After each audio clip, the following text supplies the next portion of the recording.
இன்றைய முதல் வாசகம் திருத்தூதர் பவுல் கொரிந்தியருக்கு எழுதிய 2ஆம் திருமுகத்திலிருந்த வாசகம், அதிகாரம் 6, வசனம் 1 முதல் 10 முடிய. சகோதர சகோதரிகளே, நீங்கள் கடவுளிடமிருந்து பெற்றுக்கொண்ட அருளை வீணாக்க வேண்டாம் என அவரோடு இணைந்து உழைக்கும் நாங்கள் கேட்டுக்கொள்கிறோம். தகுந்த வேளையில் நான் உமக்கு பதிலளித்தேன், விடுதலை நாளில் உமக்கு துணையாயிருந்தேன் என கடவுள் கூறுகிறார். இதுவே தகுந்த காலம், இன்றே மீட்பு நாள். எவரும் குறை கூறா வண்ணம் எங்கள் திருப்பணியை ஆற்ற விரும்புகிறோம். எனவே நாங்கள் எவருக்கும் இடையூறாக இருப்பதில்லை.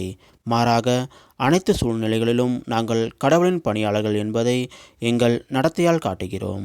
வேதனை, இடர், நெருக்கடி ஆகியவற்றை மிகுந்த மன உறுதியோடு தாங்கி வருகிறோம். நாங்கள் அடிக்கப்பட்டோம், சிறையில் அடைக்கப்பட்டோம், குழப்பங்களில் சிக்கினோம், பாடுபட்டு உழைத்தோம், கண் விழித்திருந்தோம், பட்டினி கிடந்தோம். தூய்மை, அறிவு, பொறுமை, நன்மை, தூய ஆவின் கொடைகள், வெளிவிடமற்ற அன்பு ஆகியவற்றை கொண்டிருக்கிறோம். உண்மையையே பேசி வருகிறோம். கடவுளின் வல்லமையை பெற்றிருக்கிறோம். நேர்மையே எங்கள் படைக்கலம். அதை வலக்கையிலும் இடக்கையிலும் நாங்கள் தாங்கியுள்ளோம். போற்றுவார் போற்றலும் தூற்றுவார் தூற்றலும் எங்களுக்கு ஒரு பொருட்டல்ல. புகழுவார் புகழலும் இகழுவார் இகழலும் எங்களை பாதிப்பதில்லை. ஏமாற்றுவோர் என அவர்களுக்கு தோன்றினாலும் நாங்கள் உண்மையான பணியாளர்கள். அறிமுகமில்லாதோர் என தோன்றினாலும் எல்லாரும் எங்களை அறிவர். செத்து கொண்டிருப்பவர்கள் என தோன்றினாலும் நாங்கள் வாழ்ந்து கொண்டிருக்கிறோம். கொடுமையாக தண்டிக்கப்பட்டோர் என தோன்றினாலும் நாங்கள் கொல்லப்படவில்லை.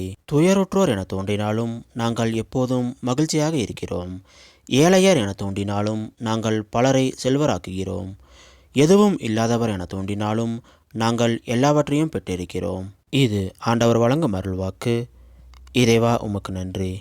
இன்றைய நற்செய்தி புனித மத்தேயு எழுதின செய்திருந்த வாசகம், அதிகாரம் 5, வசனம் 38 முதல் 42 முடிய.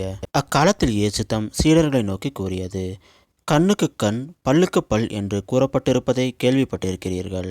ஆனால் நான் உங்களுக்கு சொல்கிறேன், தீமை செய்பவரை எதிர்க்க வேண்டாம். மாறாக உங்களை வலக்கன்னத்தில் அறைபவருக்கு மறுக்கன்னத்தையும் திருப்பி காட்டுங்கள்.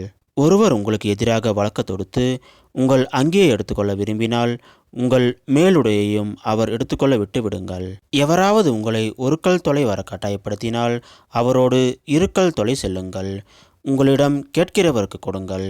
கடன் வாங்க விரும்பியவருக்கு முகம் கோணாதீர்கள். இது கிறிஸ்து வழங்கும் நற்செய்தி. கிறிஸ்துவே உமக்கு புகழ்.